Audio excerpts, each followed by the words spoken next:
Hello, everyone. Welcome to the Joking Dolphin Gaming Podcast. I'm Mark, and as always, I'm joined by Matthew Hello. and Nathan. Hi. Oh, it's a bit grey out there. Cold.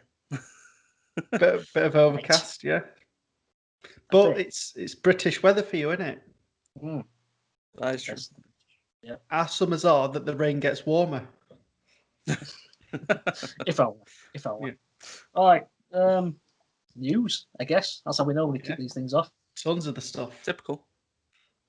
Where should we start? Okay, so there was a big release this week, wasn't there? Was there? Yeah. I don't know what you mean. Quite a release. Something punk. Yeah. Cyberpunk 2077. Zebrapunk. Yes. Finally got released. And let's just say it wasn't the smoothest of launches. Yeah, I think that's the understatement of the century. So have either actually followed the shenanigans, shall we say? Yeah, I've been keeping up with what's going on. I've seen all the news on Twitter. It's not the worst launch of a game that I've ever seen, but it's certainly somewhere there. Yeah.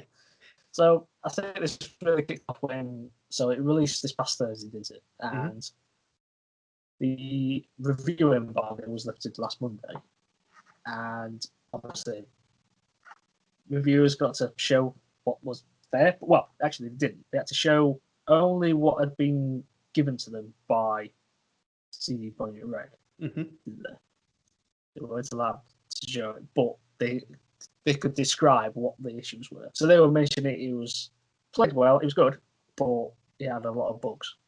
Now, the issue along with this was the fact that it turned out that it was only PC review copies that had been sent out, not console. Not console, yeah. I think that's so big problem that there. raised concerns. And then obviously launch day came round and it was madness basically on the social media and everywhere. Frame rate issues, texture popping in and out. Especially with the base PS4 and Xbox One. Yeah, there was horrendous. I think the big issue were, well, obviously the bugs. They can be rectified, but it was mainly the frame rate issues and that kind of thing, wasn't it? Yeah. I think that was one of the large concerns. Yeah. Particularly on the base game, on the base PS4. Now, to be honest, it should have been canned. I can't see how they could have shipped them in that sort of state. Well, it's what we're seeing gaming quite frequently now, where you've got your 25 to 40 gigabyte day one patch, but I think they were trying to rush it out that quickly that they didn't even have time to do the patch. They brought out hotfix 1.04 now, which includes fixes for quests, gameplay, visual errors, stability. So it was like a 17 gig extra patch on top of the day one patch, And that fixes a lot of the minor issues, but there's still issues there. Yeah, you never those base consoles you're never going to get right. I don't think. I think they're done for. Yeah. Well, at this stage, how old are they? 7 years old. But as we previously mentioned, like that, as we previously mentioned, there was 9 versions of the game that were tested. So obviously but it's like if they canned the, I'm going to say current gen, even though it's technically past gen. I'm going to say it until I get a next gen console. That's what I'm calling it. So PS4, Xbox One, they should have been got rid of, just kind of, because that would have been 4 versions they didn't have to optimize. Yeah. They would have just got rid of it and they could have concentrated on others. I've not seen anything in regards to the Stadia. Because it didn't come out for that. I've not seen any. I don't think I've seen any footage or anyone even mention the Stadia version. Has anybody even got it? I don't know, is it even out? Or was that great? I don't know. Saying that though, the Stadia uses cloud computing, so you got to think that'll be a bit more powerful than the base console. So if anyone does have it on Stadia, then they'll probably experience a lot less of the errors that people have been getting on consoles.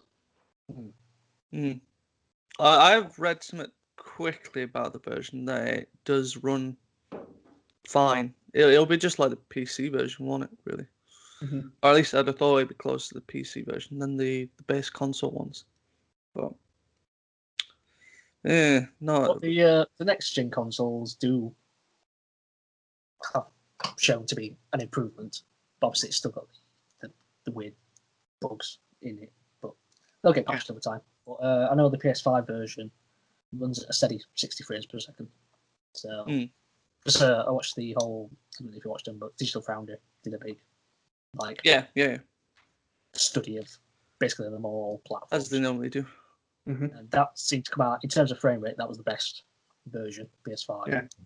But if you were satisfied with the 30 frames and you wanted the best visuals, they suggested the Series X version because they have quality and performance mode. Can't remember which one they changed. Yeah, there's something that the PS5 doesn't have for some reason. They don't have like a performance mode. Strange. But PS5, it did look good. Yeah, I think what this highlights for you, Mark, is that you made the right call, not getting it on PS4 and waiting for PS5. Well, you say that. I have actually played Cyberpunk 2077. I'm shocked. Oh, after all this time. Give in? Did you give in? Well, I played. Yeah, I guess I did. So I started so I chose the Nomad path. So this is one where you start on the outskirts. I have to say I didn't experience any problems myself. It looked fine. It was running well, but I could see it could be improved in terms of its graphical quality and that kind of thing. Yeah. So basically, I've got to the point where I've got into the city now, but I've not got into. So I've done like a mission where you go into it and shoot some bad guys, but I've not actually gone into the open world myself. You have to do a few missions before you get to that. I imagine. Yeah, it looks like still in the linear side of it. Yeah. It looks like I'm in the part where I'm about to do that, but I am now going to stop playing. I'm not going to carry on for the time being because, well, as I say, I didn't really experience any problems, but I've seen, See too much. Yeah.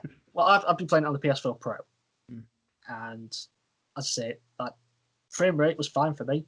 No issues there. It still looked nice, but the internet says there's problems on it. I'm not going to risk it carrying on. I'm just going to wait because when it gets into the open world and you get like cars, pedestrians, etc., all over the place, it could destroy it. Yeah, basically. You don't want to sully your experience either. It's like I think you'd rather play like the first bit now and then save the best experience for later. Yeah, I'm glad I got a taste of it. So yeah, that was about 3 hours played. But then that's it. I'm stopping now.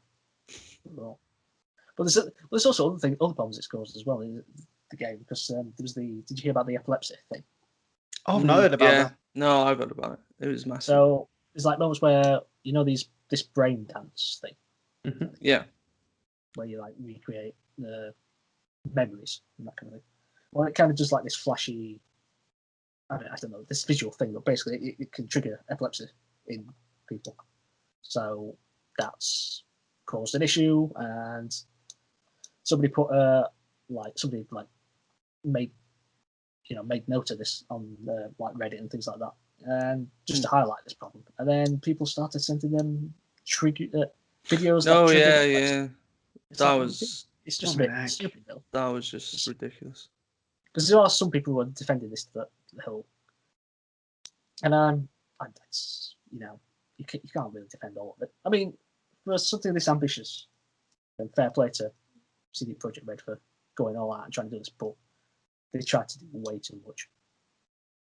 So yeah, just wait for the next gen people.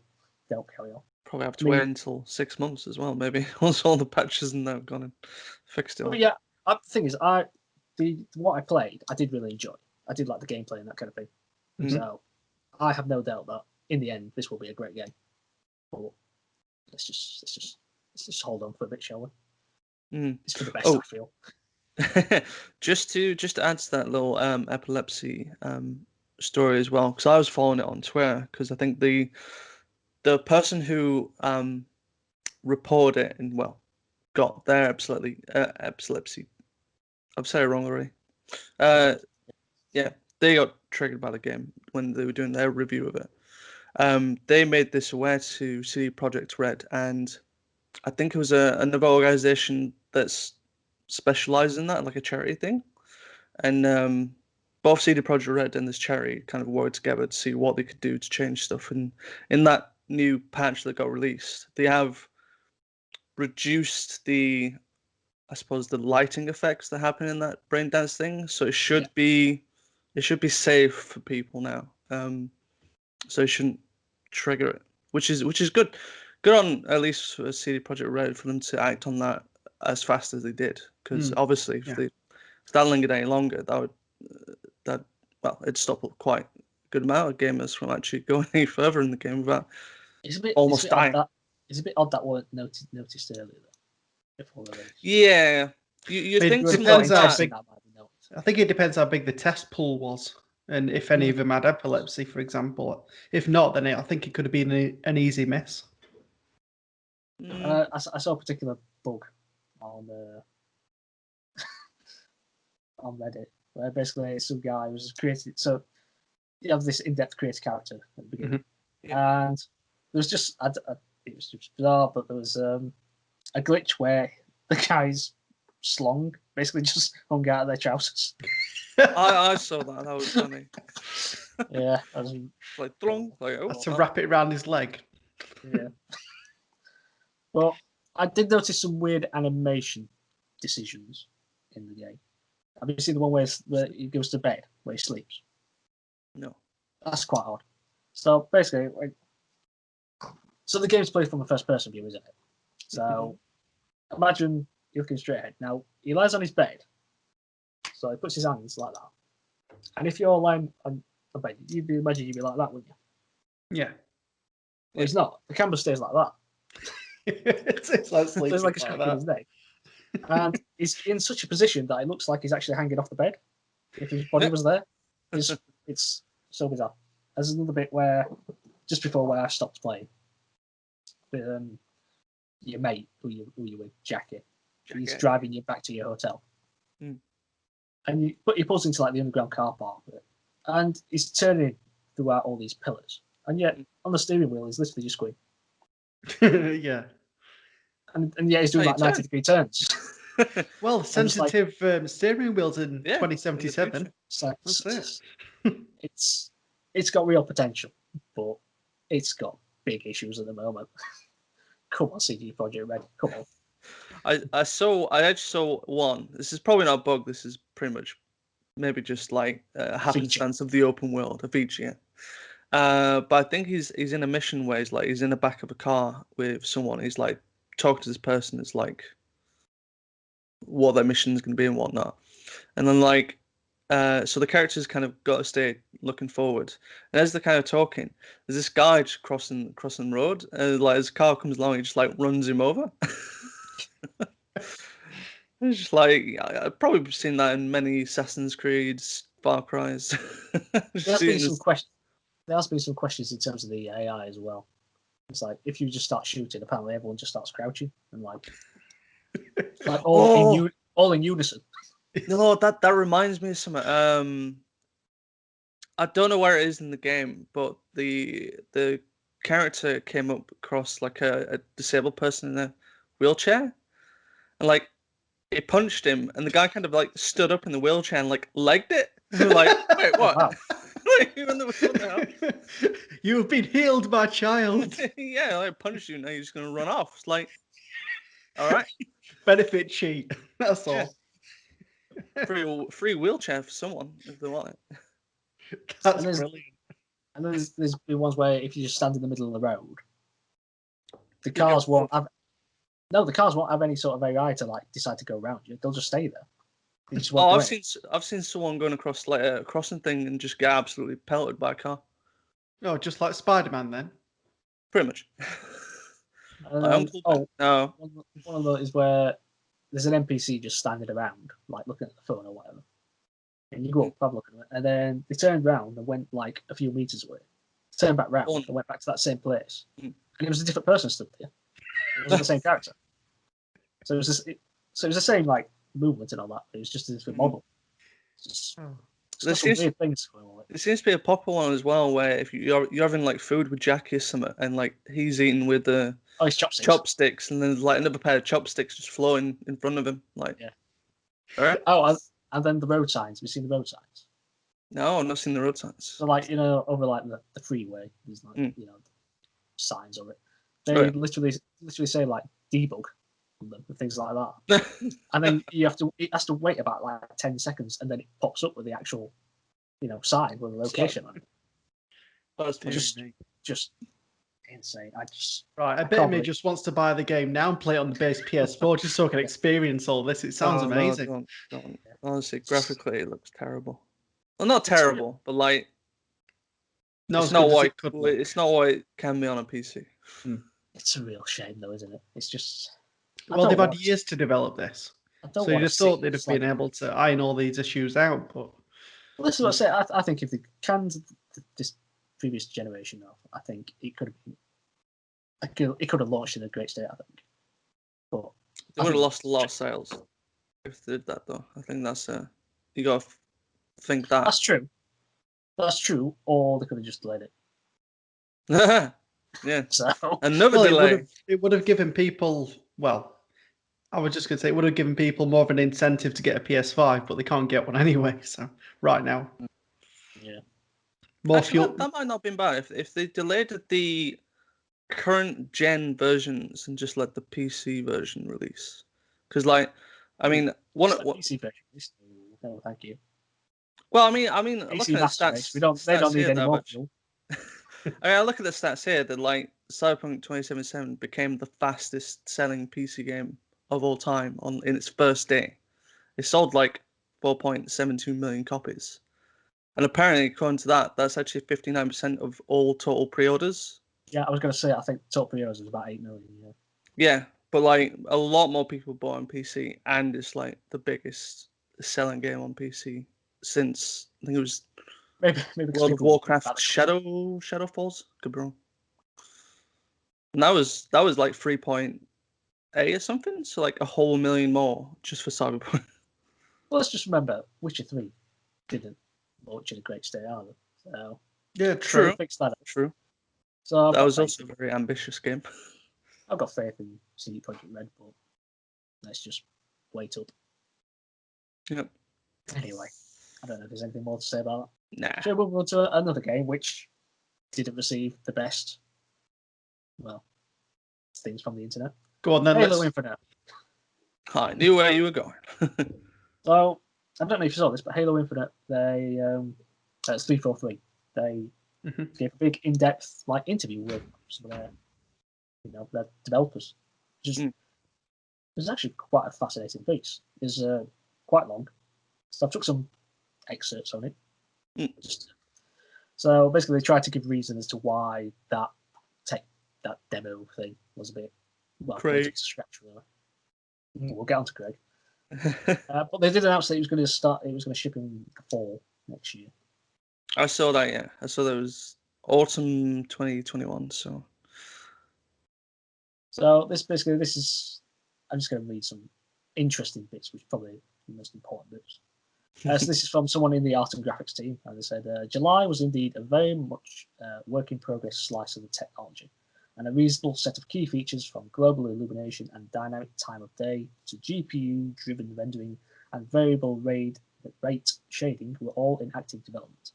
Much of the graphics team's capacity, along with that of some key technical artists, was focused on achieving high resolution and performance leading up to the demo, which meant several of these features didn't quite get the level of polish and bug fixing that was warranted.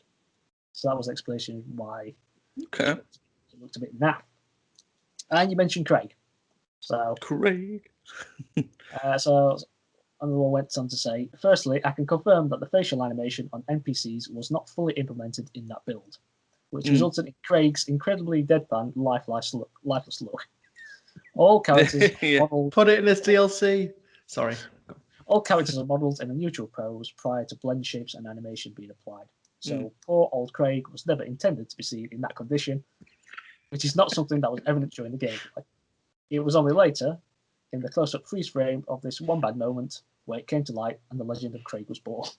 It's a nice little story around him, to be fair. Like I do like they've come out and essentially held the hands of kind of like this, certain things wasn't ready at the time of when we were showing this demo. Like whether whether everything would have looked so much better if they did keep the original release date or not, if they had that time to be able to polish up or not. It sounds like they didn't, which is why it was delayed. But a whole year. Whew. Well, that's it. Like, fall's going to be another 9 months or so, isn't it? So. And then they had a chat with the live and customization team. It says, after we see Halo Infinite launch, we'll shift a bit more to monitoring the state of the game and ensuring we react appropriately. Not only is this working with our friends on the community, but with analytics, ongoing work with user research, etc., to ensure that the team knows what's working and what's not. This means that we will have a direct partnership with you, the players, that we'll use to improve the game experience together over the lifetime of the game. So that screams live service to me. Well, it's a free-to-play multiplayer, so... Then they went on to give... They announced they had some fundamental principles that they were trying to apply to the game. So first one was, healthy engagement is paramount. We want everyone to play the game in a healthy manner that they enjoy. We're not trying to build a grind machine that burns everyone out in an attempt to get more game time from. Halo Infinite needs to be a place where we all look forward to spending time. I wish more games would apply that. Definitely. And they go on, we maintain a player-first focus. Think of all the games that we played that have random rewards, ask people to play a way they hate just for a new, shiny, or weaponized fear of missing out against the player. There will be limited time events, but we don't want to turn free time into a chore. We're not all about that. Everyone should enjoy their time in Halo Infinite. Positive stuff. Yeah, nice words, nice words. Finding this sounding very like MMO-esque with the live events. You know, we got like GTA and I suppose Red Dead has got, and Destiny. Unambiguous value. If someone invests their time or money in the game, I don't like the sound of that, they should understand what they're getting and that it will be worth more than the investment. Examples of this in practice include no loot boxes, either through engagement or any premium route. And we're not selling power or giving an unfair advantage in game via any route. Good. Damn it, I need an advantage. Always be listening, learning, and experimenting. The live team is all about growth and iteration. We build and support some fun content, but there will be times when things don't go as planned, or where something we tried didn't land well. There will always be times when we believe in ideas and want to give them a chance in the wild, and we ask that you be understanding as we try them out. These will be moments for us to learn and grow. It will require close partnership with our players, where we can talk about what happened and what we were trying to do, and be transparent in our plans to move ahead as much as we can. Yeah, I'm all for trying new things. Because far too often nowadays people try to be a bit too safe. And it's nice to see that they might try things that they might not necessarily have in the past to push the envelope a bit. Provide value. Combined with our engagement pillar, we want to be clear about how to earn rewards. Most of all, we want to bring the best set of cosmetic-only rewards to Halo. We want great-looking assets and ways to show that Spartan off. We want players to get close to their Spartan and spend time swapping parts and pieces. It has been said before, and it's important to restate, no loot boxes, no randomness in rewards. Good. And finally, allow player expression. We want everyone to build their dream Spartan. We are always looking for more ways to customize in-game personas and give the players options. My team knows that our long-term players have favourites that they love and may have for 2 decades. We want to make sure that Halo Infinite players will be able to get their old favourites as well as find new favourites at launch, and as we expand over the months post-launch. This all sounds very positive, I have to say. It does, definitely, yeah. No, good, yeah. I'd encourage you to go and read this, dear viewers, listeners, whatever. It's a long blog post, but to be fair to them, because they, obviously after the catastrophe, that was that technical demo. They did say they were going to be trying to be more transparent. And if you go and read this is one of the best. Well, it's about as transparent. Yeah, this is one of the most transparent pieces I've ever seen from any game developer. So fair play to them. So well, So hopefully that'll, they'll get better. Things will improve. I mean, it seems to echo what Microsoft and Xbox have done over the last few months, like kind of like giving into the meme and being a little bit more transparent with the mistakes that they've made and with issues that people have brought. So I think it's definitely all positives. It all sounds great. Yeah. Not got much. Well, I've not got anything bad to say about it. All sounds really good. Did the blog also show off a couple of new screenshots of their multiplayer mode that they've got? I don't remember seeing it. I might just not. I might just be concentrating on reading it. Oh right. Yeah. So there were a couple of screenshots that did show off as well. I mean, for what I've seen, it does look a lot better than what it was in July. So fingers crossed, it'll look and play as good as what they are making it sound out to be. So, I mean, I can't wait for I suppose the new trailer that comes out that they'll finally show off. Hopefully, it's everything that Halo fans want. So, moving on. Google announced their most searched terms this past year. Okay. See these? No, not.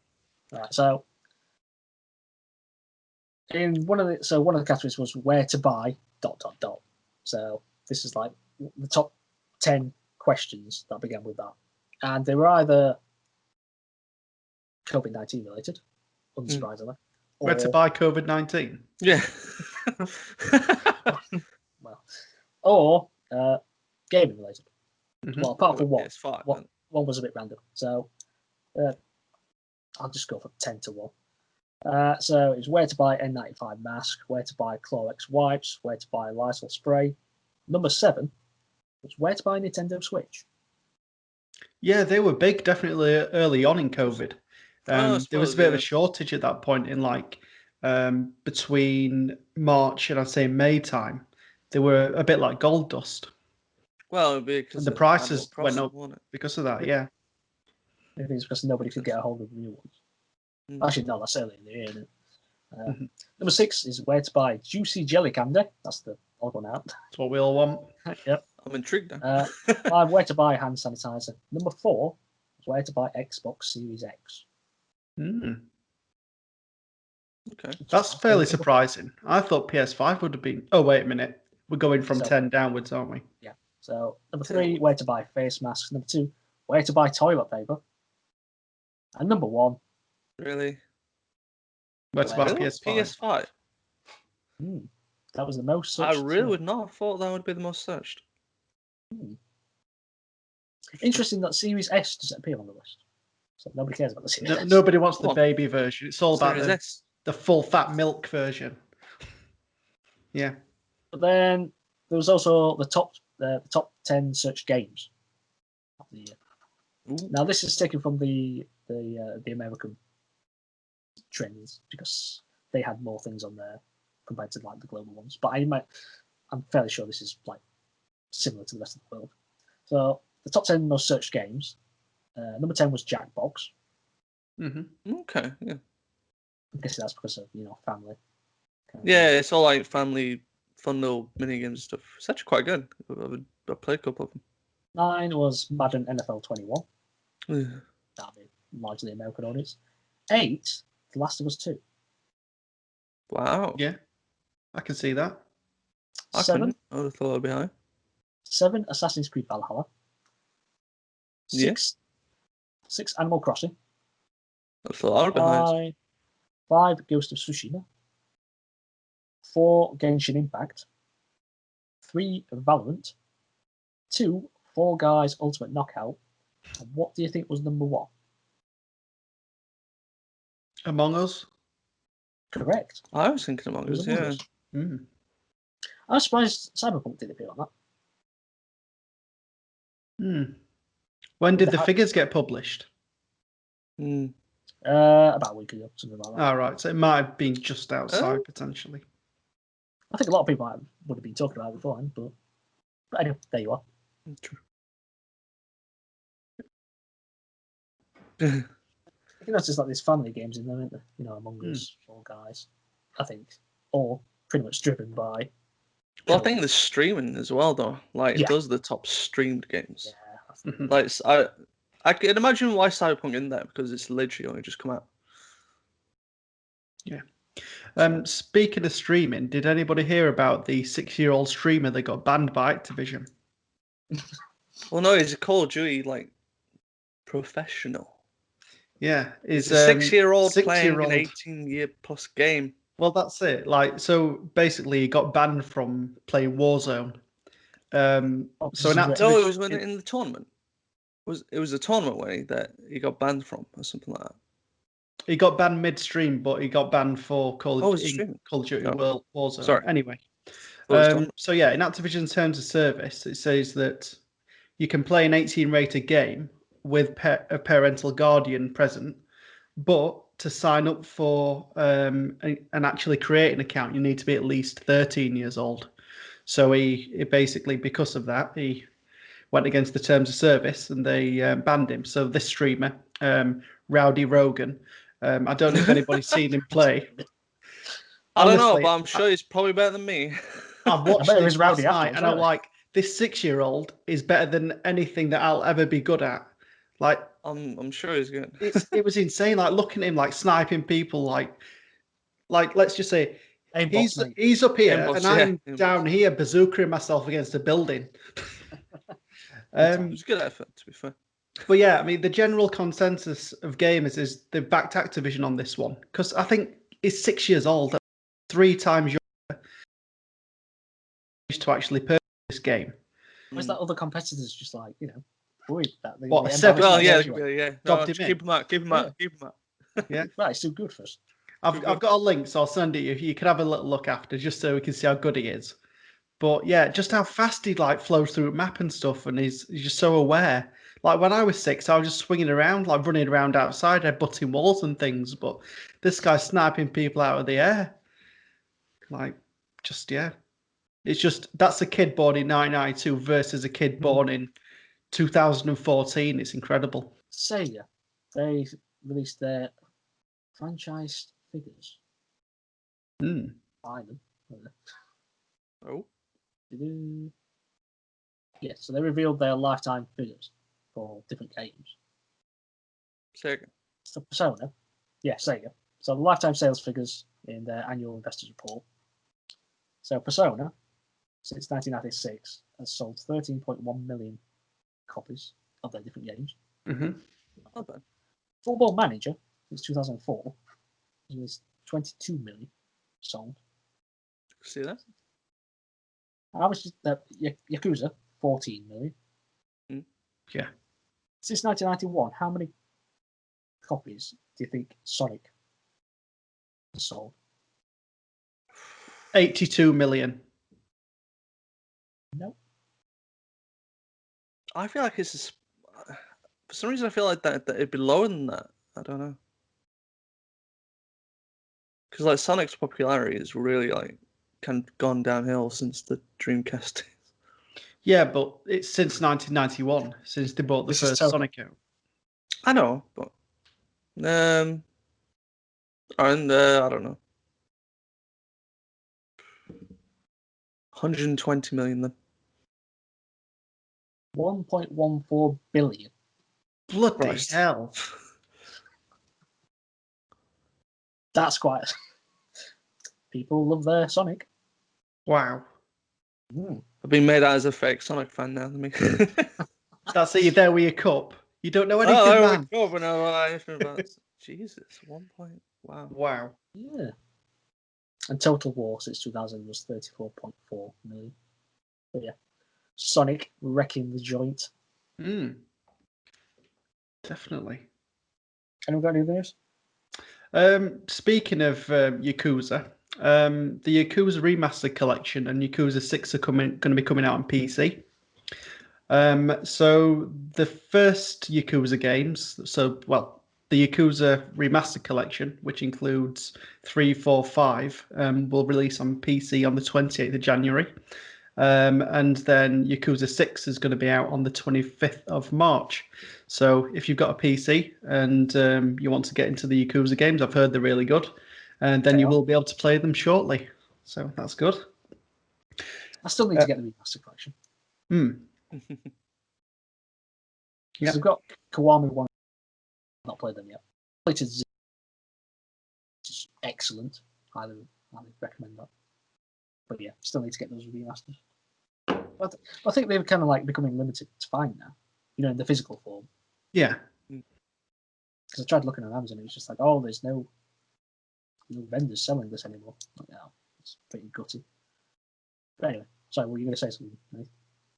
No, that was it. It was just like I was just going to follow on back that and say that due to the market acquisition of Bethesda, Skyrim's going to be coming to Game Pass on the 15th of December, the day that this podcast releases. So it might be a bit too late if you're going to buy it in the next couple of days.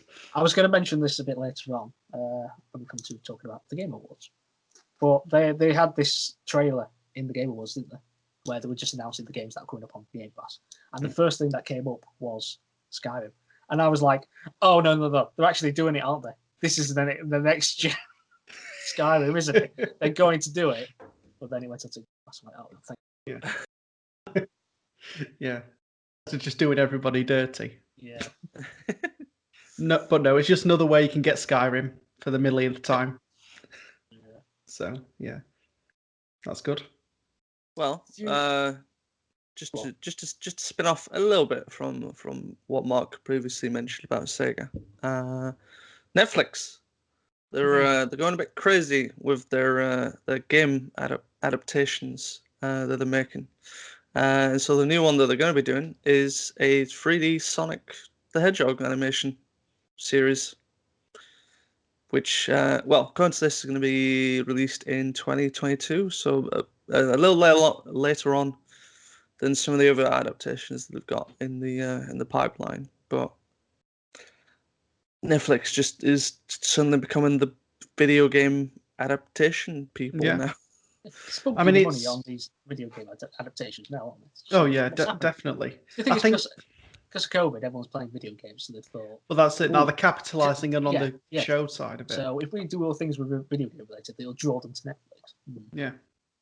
Well, it's a little bit of a big risk, though, isn't it? Because, like, previously, like, I'd say before... I don't know. I don't want to say, like, the Resident Evil film series.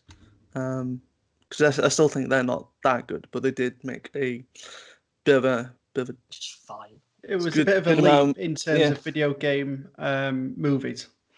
It didn't quite follow what like the whole series, but I mean it did make a hell of a lot of money. So normally we've always seen kind of video game adaptations has been quite risque. We've seen Prince of Persia do that well. Mario. I will argue that Street Fighter is a brilliant. So when you say risque, risque or risque? Those are two different things. Yeah, probably. Risque Sonic. Yeah. Don't know what the point was now. But it's like I said, it was a bit of a risk because of the reputations that they had. But I think stuff like The Witcher, even Sonic Hedgehog film, as much as we all kind of feared it was going to be terrible, it actually, I think surprisingly, it was actually a really good film. I think everyone's just kind of jumping on board now with these game adaptations. Especially with Netflix. I mean, they've got two different Resident Evil things going on. They've got something to do with Assassin's Creed, which is I think it's going to be an animation and a live action series. It's crazy. Absolutely. Got the Last of Us stuff as well. Last of Us, yeah. Can't forget about Last of Us. And then the Uncharted film is in post-production, I think, now. I think they finished filming, didn't they? I mean, as well, maybe you have to look at stuff of did maybe the MCU potentially help in something like this as well, being able to successfully adapt I suppose maybe a niche thing. You could say comics were a bit of a niche thing, but obviously a lot of people loved them. Also, we had the rumored update about the Metal Gear Solid film as well, didn't we? We did, Oscar Isaac. maybe playing Yes, Solid Snake. Oscar Isaac. Not the choice I imagined. If it turns out to be true, I mean, it's still rumor. It's not official or anything. But I really like Oscar Isaac. I think he's great. But I do. I thought it was great in Ex Machina. But I wouldn't have imagined him as Solid Snake. Surprised me. I think he's great. So. Well, I was reading. Yeah, I was reading into the article. Apparently, like about a year ago, he publicly came out and said he'd love to be Solid Snake. He just said he actually would like to be him. So, planting that seed. Yeah. A bit like Henry Cavill when he was like, I'd love to play Geralt in The Witcher in something. Like, yeah, well, now he's on the phone. Now he's doing it. Yeah. That seems to be how you get these roles, isn't it? Just come out and say I want to do it, and then you get it. Yeah, then you get the phone call. It's that easy. You get the phone call, yeah. Just put out there what you want, and eventually it'll come to you. You don't have to work for it. Yeah. Did Samuel L. Jackson did something like that for Star Wars? I think he said he wanted. He did. He apparently said he wanted a purple lightsaber. Yeah. He asked George Lucas to put him like in a Star Wars film, and he wanted a purple lightsaber. I'm glad this well, it's rumor, isn't it? By playing Snake, but I'm glad it's turned up because it means that surely that film is in actual process there. Because it's been so long since we've really heard anything about it, and it's just like it's been on the back burner for so long. So for suddenly come out and this seemed like a thing, I'm happy to see it. I still don't know how well the film's going to be because essentially the game itself is a film. Really? Yeah. So I don't know what they could really do. Or they're just gonna follow it, piece by piece, the same as the game. Is it still? I imagine it's still under Konami, isn't it? Who would be helping it? But is Kojima still part of it? I don't know. The way that Konami treated him, I don't know if he'd give any input. I think he would. I think he'd give input to the director, maybe like unofficially. Well, if who's going to be producing it? Is it a Sony Entertainment Picture? I'd imagine it would be. Well, I know that is it Jordan Vogts Roberts? I probably screwed up his middle name, but he's still like at the helm of it. Yeah. Because he directed the Kong Skull Island, wasn't it? I think. Yeah, he did Kong Skull Island, which I thought was a good film. So I think it's good ends. So. I actually enjoyed the King Kong game. I know a lot of people don't like it, but I quite enjoyed it. Easy 1,000 gamer score as well. No wonder you didn't do it. That's what I like. Yeah. That's why everyone played Avatar, because it was an easy 1,000 gamer score. Not a big film though.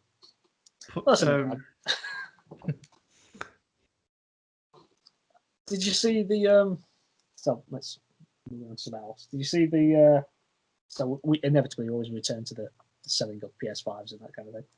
Did you see the gang thefts? Yeah.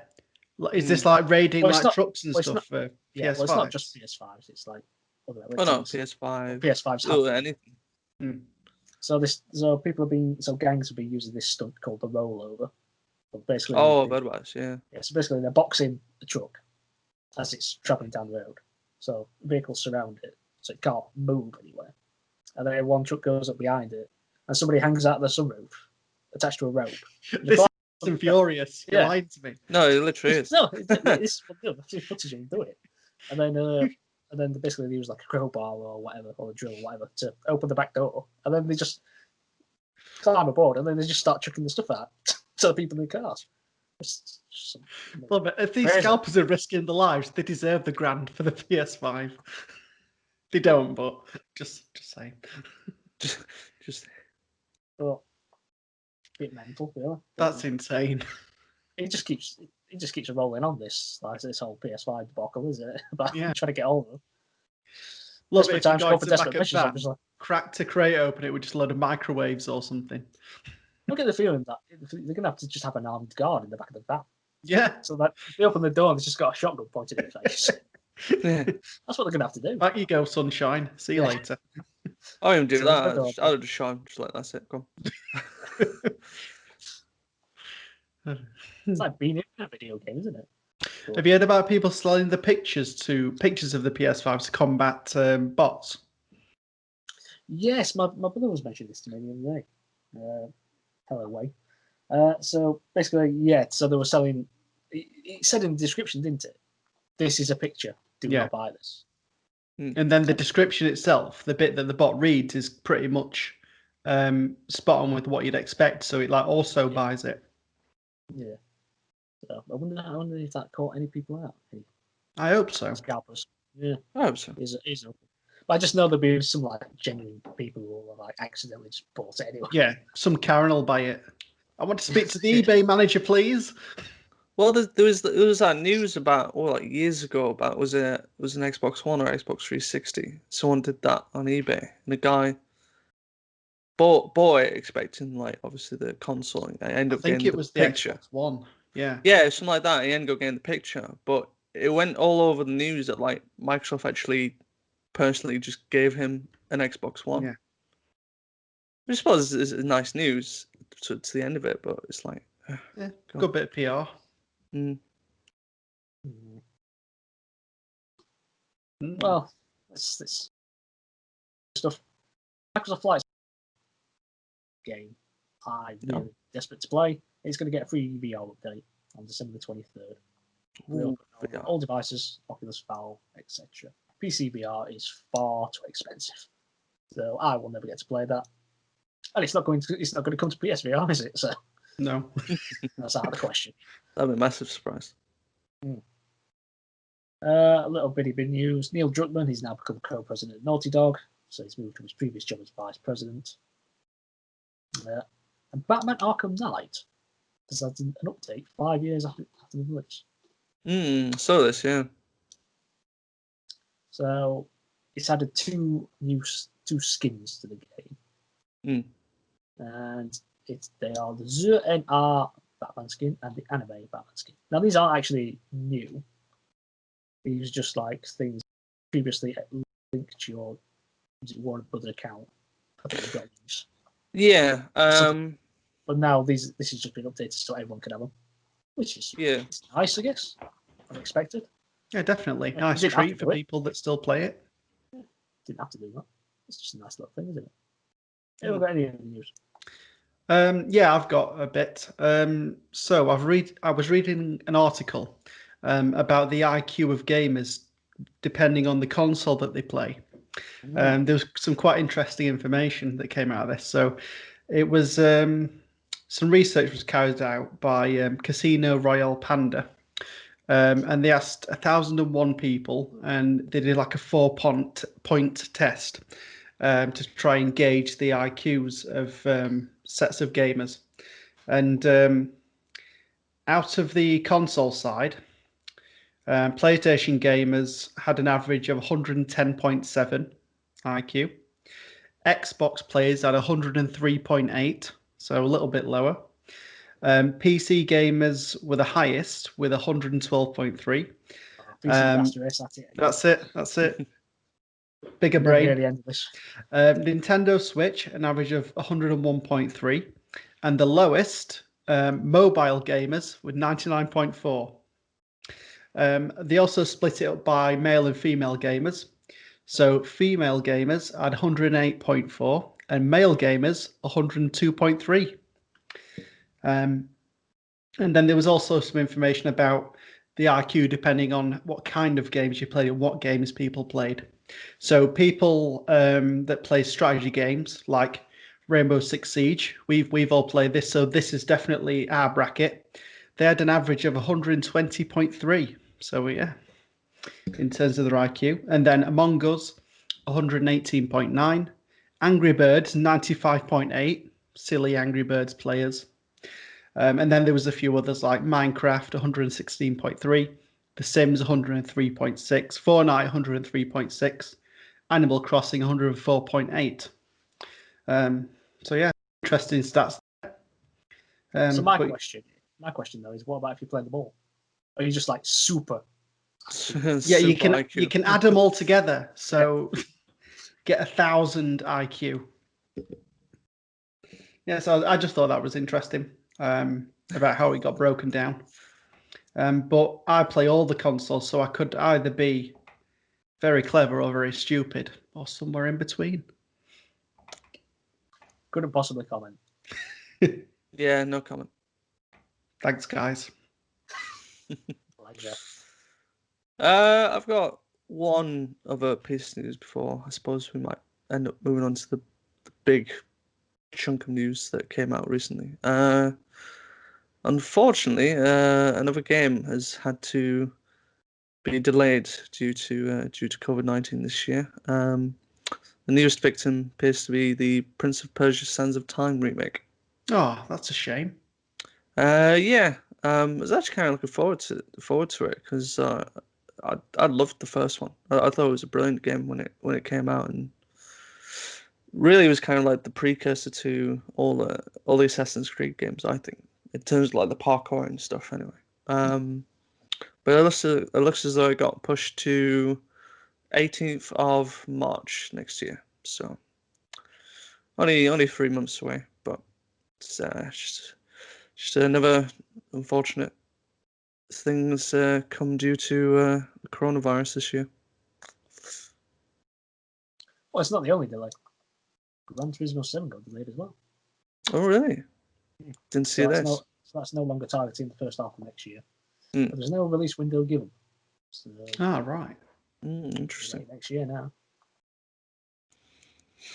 We're probably still going to get a lot of those. Yeah, it's probably a few more delays to come.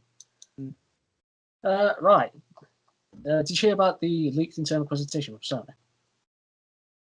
No, I did not know. So, according to a leaked internal presentation from Sony, apparently single-player games are thriving. In the presentation, it stated that games like GTA 5 and Black Ops have an online component and dominate sales. And then it went on to say everyone knows that single player is dying. But then on another slide, it says it then moves on to say that actually this isn't the case, and most players are playing offline than on. Stated single player is thriving, and then it showed some data to corroborate this. So personally, I think that's good. Yeah, definitely. I love a really good single player narrative experience. And clearly Sony are behind this because let's just say just about all their exclusives pretty much are single player. Yeah. I mean, if you just look at the last top of the pod that we did, they'll be out in the next couple of days. We just picked out so many good for single player narrative based games that PlayStation had done, so they definitely back the words up there. Let's hope it continues in current next gen. I don't know what to call it. Current next. What we call? Shall we define it? Or what is it? I'd say it's current generation. Current generation, right? So there's no next gen anymore. Because it's out now. Right. Okay. Right, we'll go with that. What happens to the rule if you didn't have it? It's still next gen. Yeah, that's the rule I wanted, but we'll go with current gen. I'm stick with that rule. So if there's a 4-year-old with an Xbox 360, that's not current gen. That's how I'd argue it. Anyway. Whatever. I've got just because you've not got it doesn't mean it's not there. Yes, it does. Yes, it does. It doesn't exist. Don't exist because I can't get my hands on one. Not in your reality, anyway. I've got one final piece. So, Sea of Thieves, it's going to start having a seasonal progression system from January onwards. So, I'll have a battle pass, which will have both free and premium options. Previously, there were like monthly updates, but that's going to stop. New content will be added every 3 months. And it said each new season there would be a new way to play. What that means, I'm not quite sure. Progression will be through 100 levels of pirate renown each season. And the premium tier is called the Plunder Pass, which will offer unique rewards and items. Don't play it, but... It sounds like you bought it at the right time, Mark. Yes, it is. So, bought it, not played it, but it's there. So I don't know if that's good for players.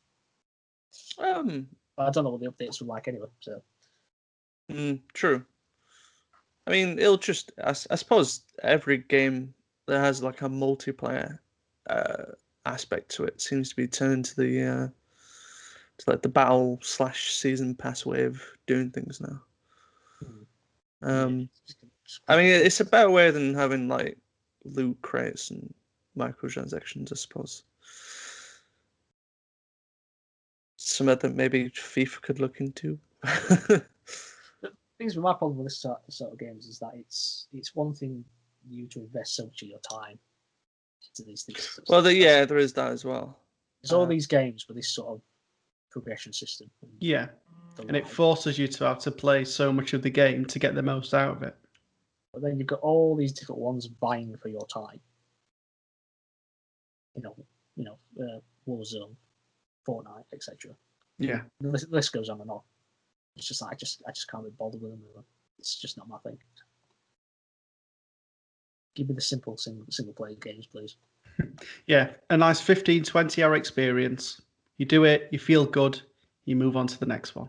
Exactly, precisely. Okay, so shall we go on to the big event that happened this previous week? So it was the Game Awards. Yep, let's do it. Jeff Keighley was back on stage, having the time of his life, and we made predictions. We did on this. So let's start with the best game direction one. So predictions was Nath and me went for Last of Us Part 2, and Matt went for Ghost of Tsushima. That was won by The Last of Us Part 2. Yes, that's a point for me. I've got all this figured out, don't worry. You don't need to make a note. Best narrative. Everyone went for Last of Us Part 2. It was won by Last of Us Part 2, unsurprisingly. Best art direction. This was an interesting one. So Nate, you went for Last of Us. Matt, you went for Ori and the Will of the Wisps, and I went for Hades. But it was won by Ghost of Tsushima. So yeah, I went for so we're all wrong. I'm disappointed in myself that I didn't end up going for that. But yeah, so I can't believe all three of us just went the different ones are still pretty wrong. Best score and music. So Nathan and I went for The Last of Us. Matt, you went for Final Fantasy VII Remake, and it was Final Fantasy VII Remake. Of course, so well done there. Best audio design.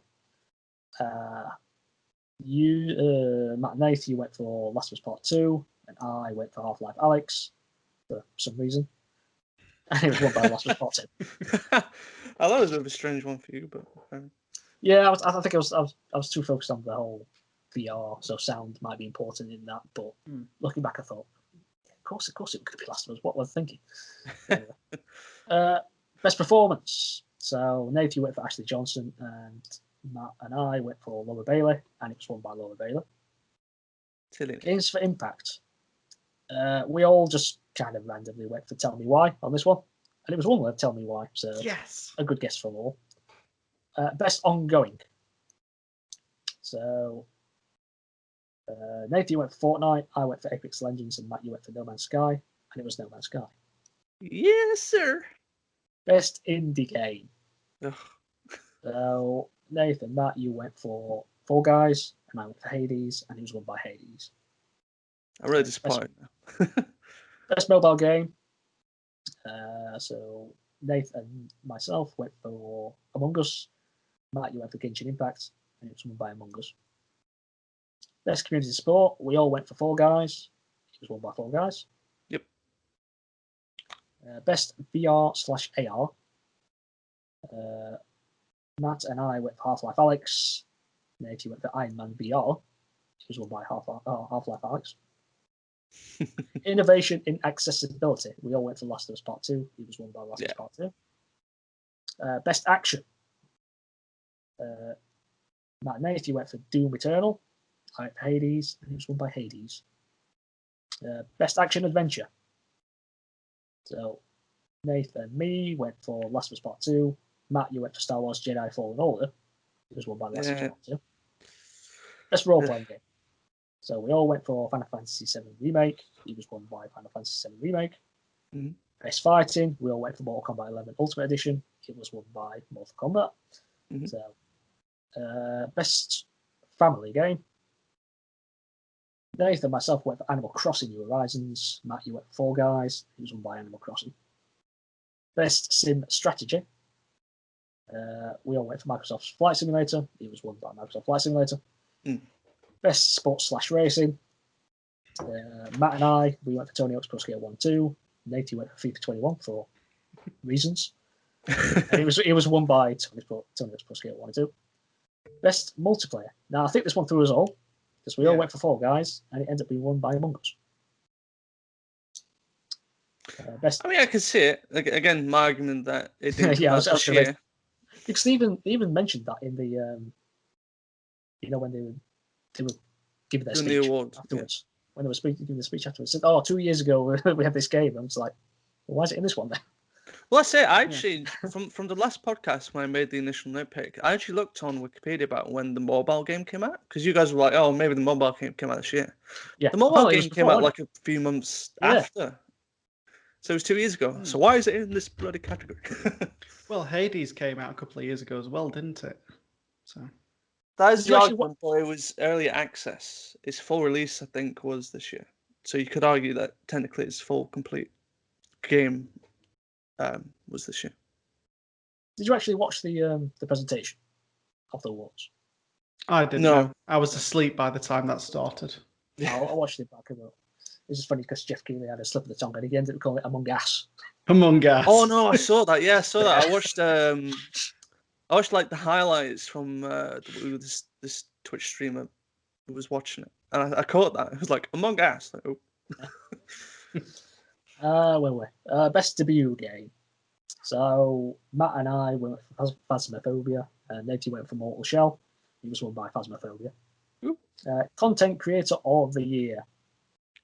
Me and Matt went for Alana Pierce. Naty went for Tim the Tatman. But he was won by Valkyrie. Most anticipated game. Now this one surprised us all because we all went for the God of War sequel, and it was won by Elden Ring. Oh wow! Actually, you know what? When I saw who won it, I was kind of like, actually, that doesn't surprise me because it is from software. So... And the third one, the big one, unsurprisingly, Game of the Year. We all went for Last of Us Part 2, and of course, it was won by Last of Us Part 2. Damn. So this leads us on to who predicted the most. I think it's you, isn't it, Mark? So I'll do with. I'll start in reverse. Go from third. I came last. In third, it's Nathan. Yeah. You predicted 13. 13. Which is 13 out of 24, is it? Something like that. Because I think there was like 6 esports awards, wasn't there? Something like that. Or was it just? I think it's 26. Oh, it's 26. Based on one, I think so. Yeah, 50%. 50%. It's not bad. Second is you, Matt. With 15. Yeah. And then I was the winner with 18. I think nice. Well. Could be much worse, I think, from all of us. I think I was defined that Among Us shouldn't have been there. So yeah, you took the moral victory. I took the moral victory. It didn't come out properly until 2 years ago. So it should have been then.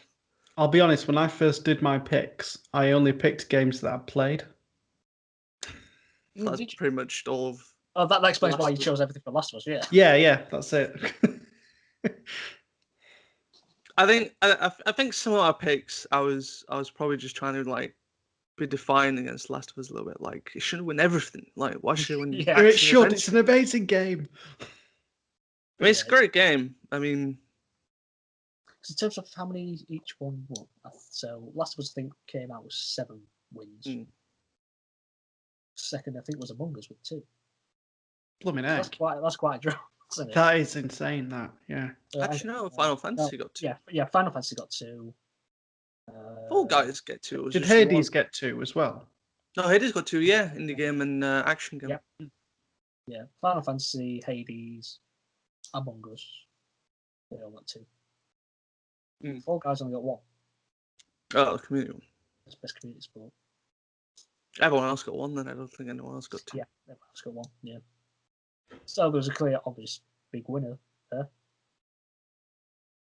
So let's see what comes up next year then.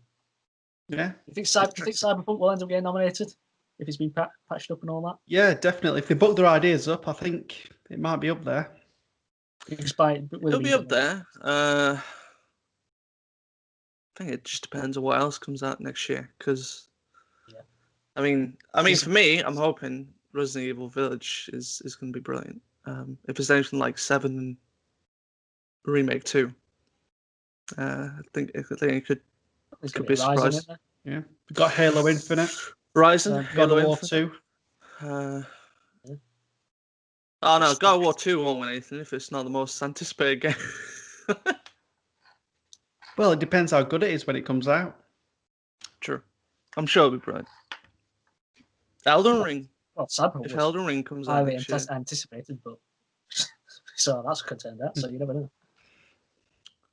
I think for Cyberpunk, I could see it get like maybe art direction, because like it's graphically it's a brilliant looking game once you've got a powerful PC enough to run for it. I don't know. Story maybe? Could be an argument. Probably won't get best community support though. No. Maybe 343 might win that one. Yeah, maybe next year, yeah, maybe. I can't believe we talked about it, so a long wait. There is. I suppose those were the awards. Do we want to talk about all the announcements that came out during the awards? Go ahead. I didn't make note of them, but I'm sure you can refresh my memory. Right. I mean, there was a lot of things that was announced. I don't think I've even read it all myself because I've not actually watched all of them, unfortunately. So probably one of the biggest things that got announced is a new Perfect Dark game. Yeah. That's going to be developed by the Initiative. That looks good. That does look good. I mean, the first Perfect Dark game was brilliant. I mean, they were made by Rare. You know, guys who made GoldenEye 007, literally before then. And I mean, it was treated as like a spiritual successor, and apparently it was brilliant. Perfect Dark. Then there was Perfect Dark Zero, which was a launch title for Xbox 360, and I don't think that was received as well, unfortunately. But you know, fingers crossed with this new one, they can do something pretty good with. Along with that, the BioWare decided to come out and throw 2 teasers themselves. One for Dragon Age. We don't know if this is Dragon Age 4. It didn't say 4. It literally just said Dragon Age. But I suppose for fans of Dragon Age, you've got something to look forward to. I never really got into that series. Kind of wish I did, but is it Inquisition? Yeah, Inquisition. Yeah, so that was the third one.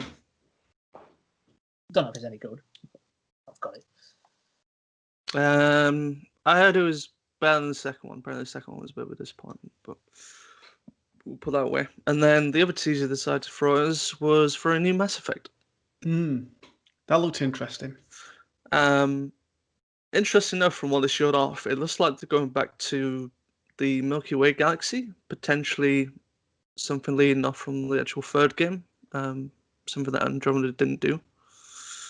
And I think it had the character, is it Liara? Yeah. She was in it, which is quite interesting. I can't remember what species is. What? Sorry. I can't remember what species. I don't know if it actually was Liara, but it might be the same. It's the same species. I think it was hinted that it was her, because apparently their species can live up to like 1,000 years. So it could well be. It could have been her. It could have been someone else. That ends up having some of the original characters in it. Oh, that'd be nice. It'd be nice to like continue that story, see where I actually left off, which ending they'll go with, and which color. So, slight dig at Mass Effect 3. So basically, at the end of that announcement, it said Mass Effect will continue. I thought that was the way they presented that. I thought it was like the subtitle of the game. Yeah, Mass Effect will continue. So, oh, I didn't see that bit. Maybe that's the hint then that it's following off the original trilogy. Maybe. Yeah. Yeah. Then there was did you see the hologram? The Callisto Protocol. Yeah, it's I'm not playing that. But not playing that. It looked interesting. It looks very Dead Space looking. Yes. Which is funny enough. Apparently, the same executive producer that worked on the series is on this game as well. So that's probably where there you go. Yeah, that's probably where it's coming from. Something I actually like the look of was Back for Blood. Yes, the Left 4 Dead kind of. Yeah, sort of the, I suppose you could say, spiritual successor to Left 4 Dead. It's been made by most of the same team that did Left 4 Dead, so you can see where the comparison's coming in. But I absolutely adored the Left 4 Dead series. I thought it was brilliant. Such a fun game, that one. Really fun. Good if you've got 3 other mates to have a laugh about and have an argue on who's going to take out the tank and why this smoke keeps on pulling me away and why is no one helping. Should be good fun. Looks good. Something that piqued my interest, but then almost kind of killed it as soon as it announced the title. Is this? Well, I don't know if it's going to be the same feeling I had. The Ark. Yeah.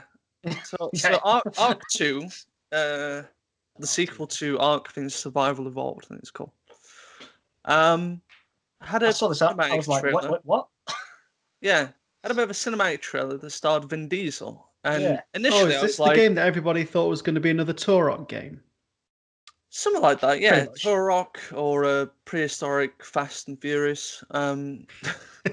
Sorry, Fast. Ride or die, and then you just riding on a Velociraptor. Just driving T-Rexes around the racetrack. I mean, it was intriguing at first because it's like, oh, Vin Diesel and this, and you know, we got dinosaurs. That looks kind of cool. Some of the fine choreography in it looked a bit stiff. Yeah, it did, it? It looked. And then it came out just saying Ark 2. I was like, okay. Was the first one even that successful? I didn't think. Well, clearly it's I think. I mean, when it initially came out, it was like the game of the game of. What am I trying to say? The flavor of the month, should we say? Is built in a style of the sandbox survival games where you can find materials, get tools, build your stuff, kill dinosaurs for materials as well that you need or food. I mean, when I initially played it, I thought it was good fun, but I find those games when you have like so much of a life span to them until they get kind of a bit stale. You're kind of doing the same things over and over. But I mean, it looks as though they're going with like maybe a single player campaign direction with it. Could be interesting. I don't know. I'll have to wait and see on that one. See a little bit more like the actual gameplay and what the game's going to be about. But it was just a bit weird. It was a bit like out of left field for what I would have thought Ark 2 would be. Yeah. Pending The Rock and Jason Statham DLC. Yeah. But we get John Cena. He's going to be there at some point. People can't see him. So some other little things. I think there was a gameplay trailer for Warhammer 40k Dark Tide. So I have to say I was a bit surprised by the Warhammer game because I was expecting it to be like some sort of top-down strategy game. I wasn't expecting it to be like a first-person shooter. Because I can't say I've really looked at many previous Warhammer games. I don't know if they're normally first-person shooters. They may well be. I actually quite like the look of this one. Yeah, I've never played a Warhammer game, but I always thought they'd be a bit like Command and Conquer style. Yeah, that's the kind of thing I was thinking. Yeah. I mean, I've got a little bit of history of Warhammer. So, like the Dawn of War series is your typical kind of isometrical, strategy game. They were good until they got to Dawn of War 2, and then no. Got worse from then on. But like a couple of podcasts ago, I was playing. Was it Warhammer Vermintide 2? Sorry, there we go. Came to my head. And that's like a first-person, very Left 4 Dead-esque actually. Like you kind of got hordes of monsters you have to fight off, and you got to get to the end of the map and do like some objectives, and that's actually quite good fun. I quite like that with the different classes that we've got. So if this is like Warhammer 40k's version of Vermintide, I'll be happy with it. So I actually prefer the 40k universe. I don't really know much of the original Warhammer. Not that much about the 40k, but other than there's Space Marines and there's Elves and there's Chaos Marines and Orcs. That's about it. But no, it looked good fun. It looked like Warhammer 4K version of Left 4 Dead, which is always a good time. So, yeah, that looked interesting. There were a couple of indie games. There's a couple of indie games. There's one called Open Roads, which I've coming away from the Game Awards and kind of hearing what was the big thing that came out of it. This was like one of the things that people were actually looking forward to seeing more of. Unfortunately, I didn't get to see this and another indie game that was called Season. I didn't get to see much of, so I don't know what they're about. But they got a lot of hype coming from them. So basically, the video for the Open Roads was a mother and daughter sat in a car, and apparently it was something to do with their grandmother. Was the daughter was saying, "Oh, it was like a monologue, basically saying that how much she loved her grandma, etc." But it turns out she was keeping a secret, and they were on a journey together to discover whatever this grandma's secret was. It was very ambiguous. It did tell you a lot. Yeah. That's all right. I can't remember much about Season though. Can't remember about. No. Again, I wish I'd watched everything. There was only so much I got to watch before recording this. So, but I'll make sure to look at once finished. Some other stuff that was looking from the makers of A Way Out. They're making a new game called It Takes Two. It Takes Two. And it's got Spider in, and I'm not going to play. Joseph Ferris is brilliant. I love him. He's great. But yeah, you two played A Way Out? No. You've got to play it. Together, you two have got to play it. Right. Well, I'll stream that. You two play it and I'll watch. Yeah. Because I've played it through twice with my brother. It's really good. Was it A Way Out? Yeah. So basically, it's an exclusive co-op game. You have to play it co-op. Yeah, you have to play it co-op. Yeah. You can't play it single player at all.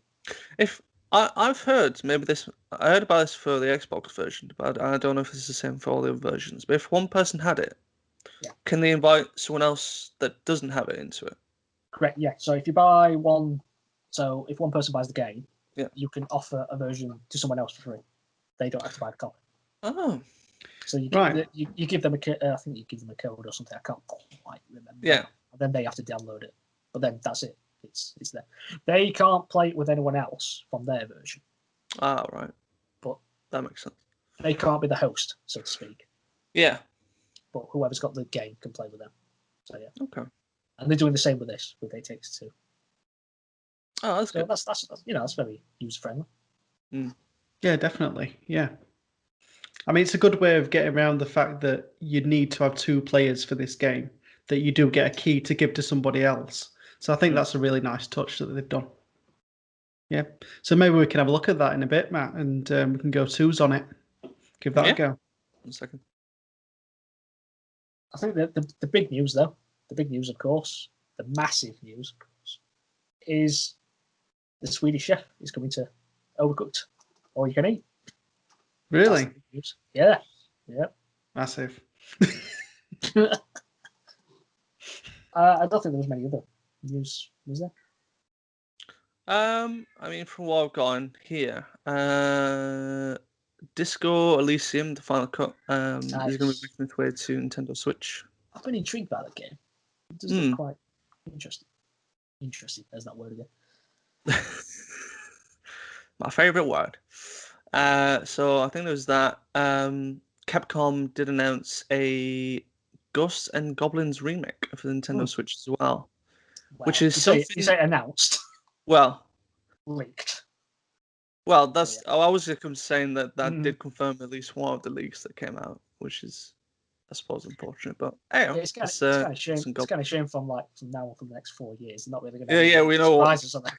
Yeah, there's going to be no surprise from Capcom. I think other than that, I got three or four other things. I think early in the week, Kratos was announced that he was going to be in Fortnite. Oh no! Part of the new season. What have they done to my boy? Part of this new season that's based on mercenaries, because like the big thing from the reveal of this new season was that the Mandalorian was also in it with Baby Yoda. Mm-hmm.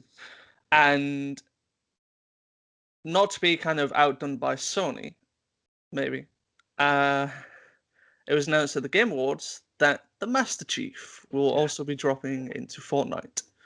So now we can have Master Chief and Kratos flossing their way through Fortnite. I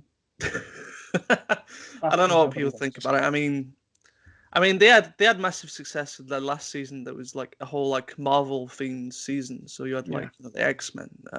Like Doctor Doom, Doctor Doom, Wolverine, Venom, Thor. Yep.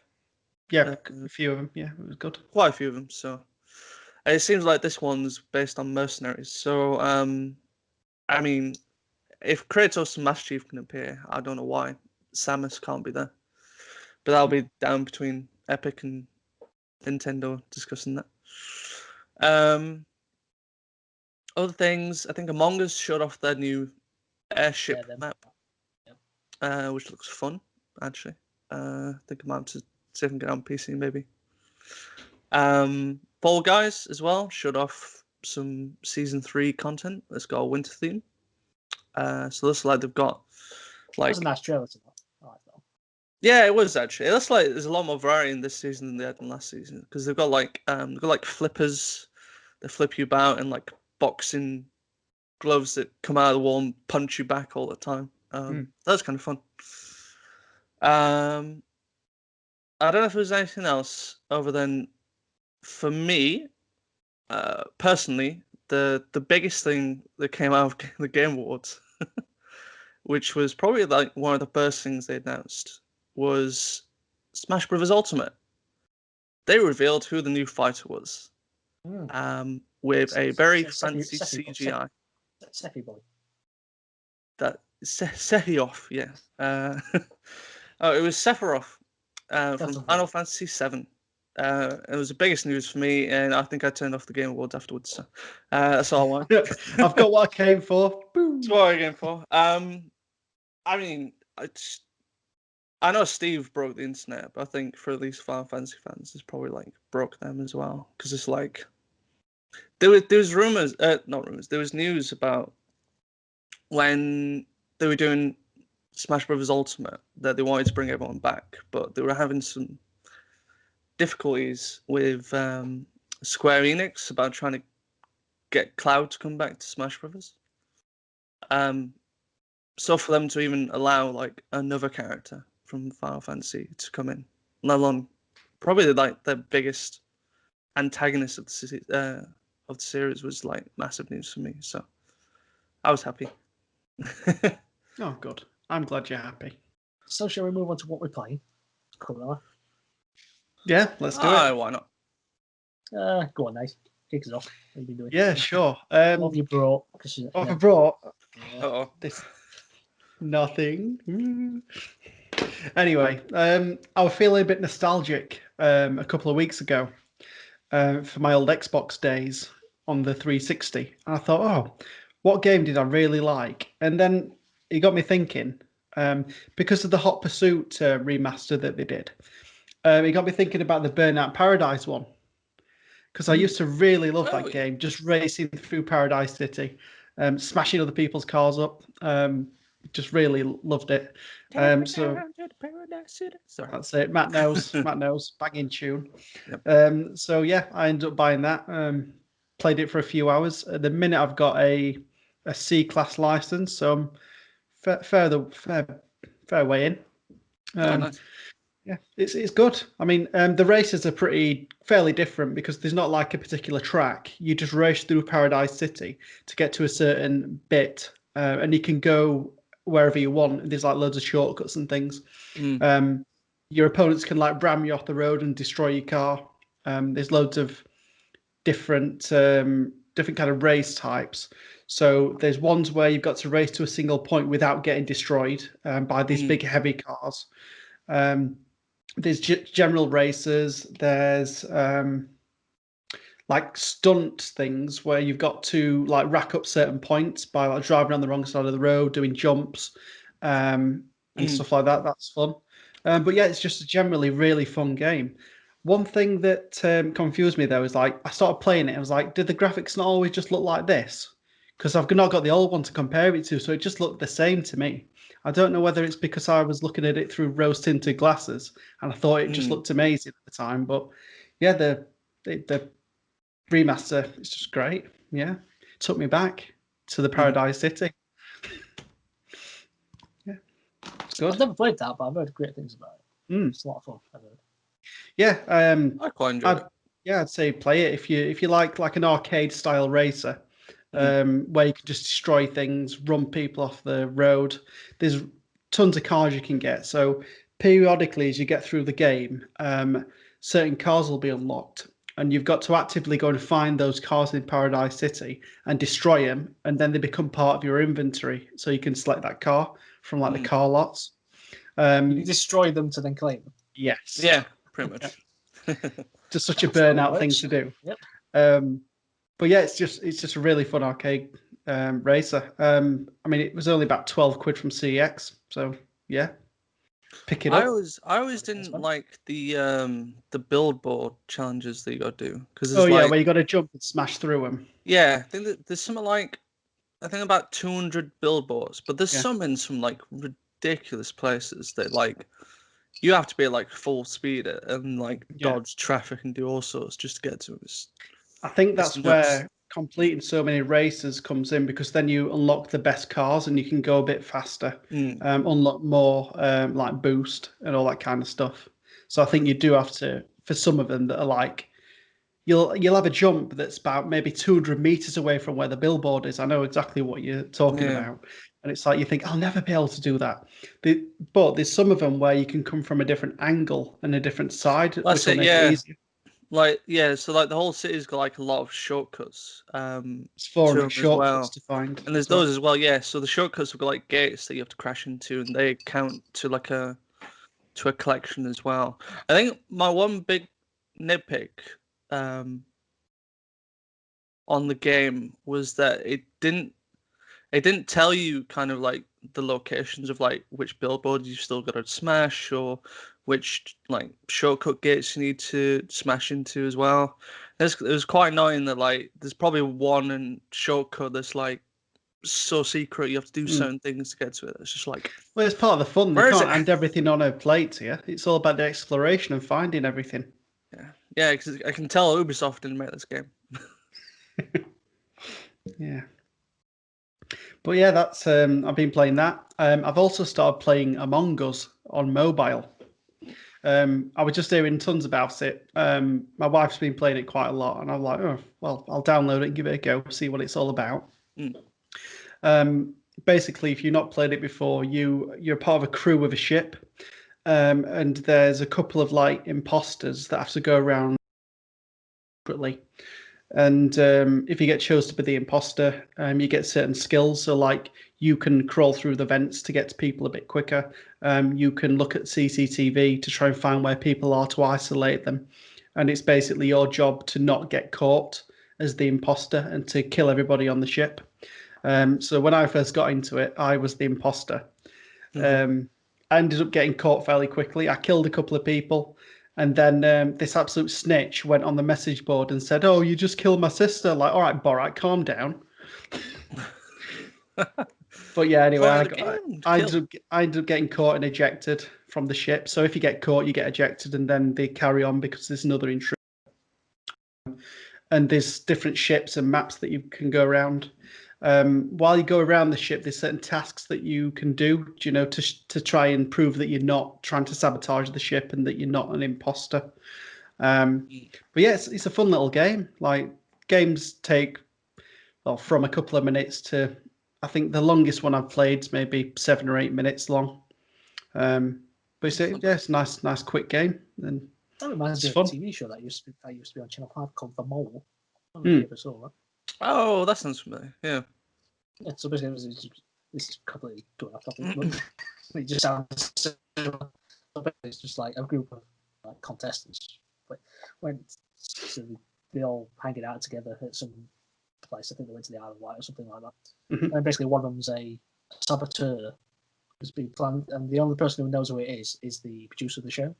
And basically, their task is to try and sabotage the efforts of trying to accumulate money throughout the series. And then after each episode, they have to do like a questionnaire to who they think is the mole.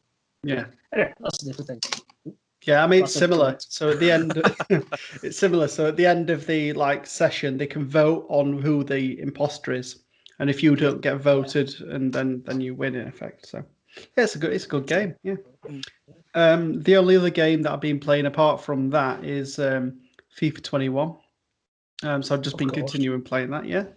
I've got Sheffield Wednesday into the Premier League. Best sports game. Yeah, that's it. Best sports game. And then we're ticking over quite nicely, so that's going well. I bought some other games. I'll just show a couple off. So due to the Xbox top of the pod that we did, it got me thinking about all the exclusives that I'd not played yet on the Xbox One. So I ended up getting Ori and the Will of the Wisps, because that's one of the better exclusive games. I'll be honest, before I saw the trailer for it on the Switch on one of the mini directs, I didn't know it was actually a thing. I just thought it was coming out for the Switch and that was it. I'd never heard of it before, weirdly enough. But yeah, I've decided to buy it. I've not cracked into it just yet. But yeah, I'm looking forward to playing that at some point. Also, just in regards to the PlayStation top of the pod that we did, it got me thinking about the PlayStation exclusive. So I bought the Order 1886. I've played it before, but I really enjoyed it and I wanted to play it again. So got that now. So I'm going to get that installed and play that. And then part of that, I got a couple of PS Vita games. So I've got The Dear God and Riddled Corpses EX. Yeah. Dear God sounds familiar, actually. Yeah, I think it might have come out on PS Plus a couple of years ago at some point. Okay. But yeah, again, I've not cracked into those just yet. But yeah, I always try and look for PS Vita games when they're discounted because I like my Vita. And a couple of new games for me to play. Good. Yeah. What about you, Mark? I've not really played all that much, to be honest. I mean, we spoke about one particular thing that I played earlier, but we've said enough about that. Cyberpunk, obviously. The other thing I played is I just finished off Mathew 3, which took a long time to do, so that's probably why I just ended up eating all my time. Because last time we spoke, I'd only played a few hours of it, and I did say I was enjoying it. And having completed it now, it's all right. I liked the overarching story in it. I thought that was quite good, but it does get repetitive in terms of its gaming loop. So, because basically what you're trying to do is take over the city, area by area. Yeah. Oh, so yeah. You end up having these 3 underbosses, and in each area there's 2 rackets. So one might be drugs, the other one might be selling weapons. So basically, all you're really doing is going to each racket, trying to take, and then you assign them to one of your underbosses. And then once you've got that area, you assign that whole area to an underboss. And if you end up, but there's one intriguing thing is that if you end up giving control of these areas to one person, for example, and you start not giving anything to the other 2 people, it can lead to betrayal by your underbosses. And then you end up having to kill one of them or not. But I just gave them an equal share, because I knew this was a thing going into it. But yeah, it's fine. It's good. but too repetitive in terms of its gameplay. But the story was good. One thing I did really like is that I'm surprised I've not seen this. Is the way direction around. So in these open world games, usually when in these driver ones, you've got a mini map and it'll have the line on telling you where to go. Yeah. When you put a marker on, and then in the actual game, it might have like arrows along the floor. Yeah. A line telling you where you're going. Well, on this actually, it puts up like little road signs next to the road. Ah, right. So it just tells you where to turn. Like a little black.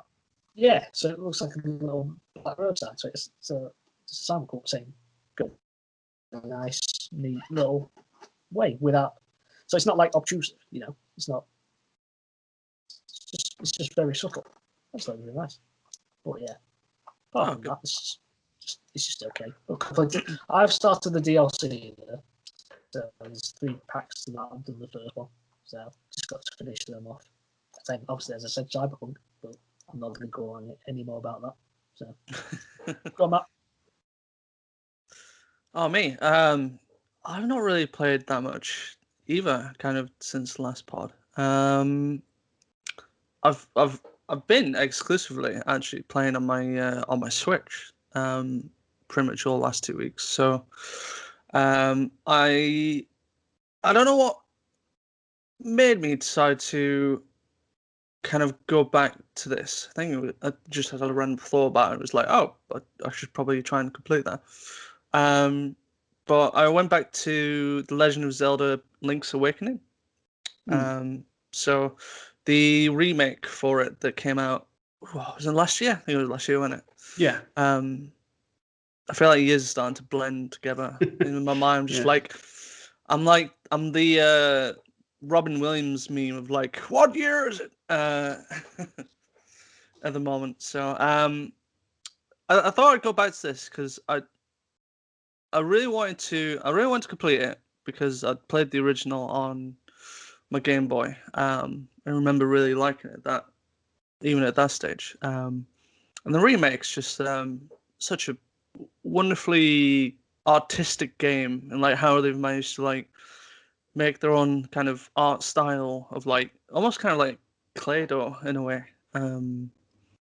It's a really bright poppy color game to play and stuff. So I remember initially I got stuck because there's a point where you get like a shield and then you got to try and get your sword. But the sword's on the beach, but to get there's like these spiked enemies that I didn't know how to get past. And I thought I tried everything to try and get past them. I just couldn't think of what to do. And then randomly I was like, what if I just get my shield out and just like, I don't know, try and push them? And funnily enough, it worked. And I was like, why didn't I think of that when I was first playing this? So I got my sword and then I managed to go pretty much through the entire game. I managed to complete it. I still love it to this day. I think it's one of the better Zelda games, especially like story wise, because it's very unique in that there's no like princess to save or the world's in danger. It's just kind of you've ended up on this island from a tidal wave and you need to kind of get back off the island. So it's a nice little story. Gameplay is really good.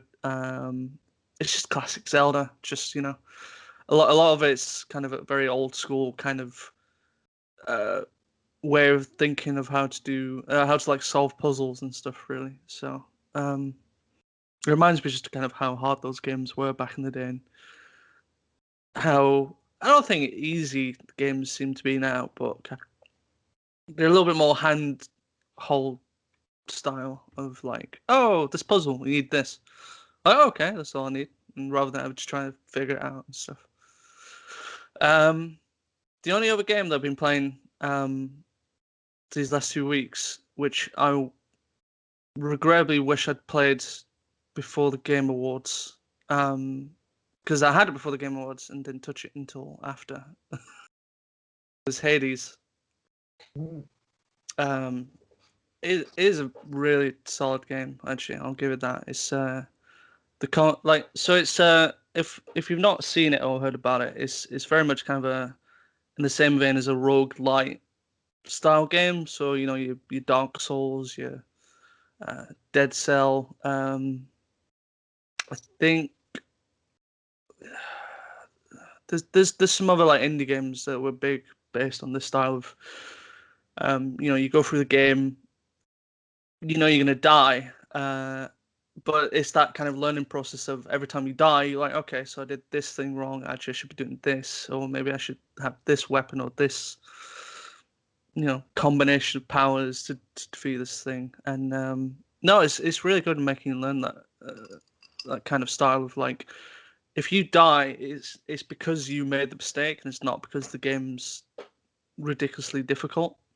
Unlike Dark Souls. You're really just joking. I can pretty much say at least the 7 times I've died so far, I'm pretty sure it's because either I've made the mistake or I've not learned like the enemy's style of play yet.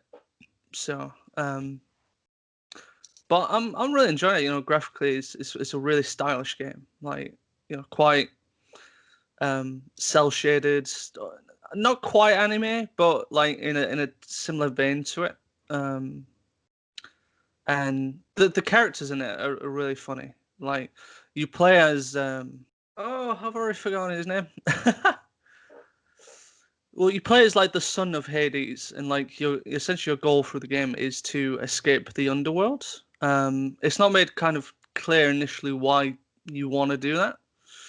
But like Hades is just kind of like a bit of a mean father, really. He don't want you to go anywhere. He wants you to stay in your room. Why should you leave the underworld? There's nothing out there. But then like Kratos.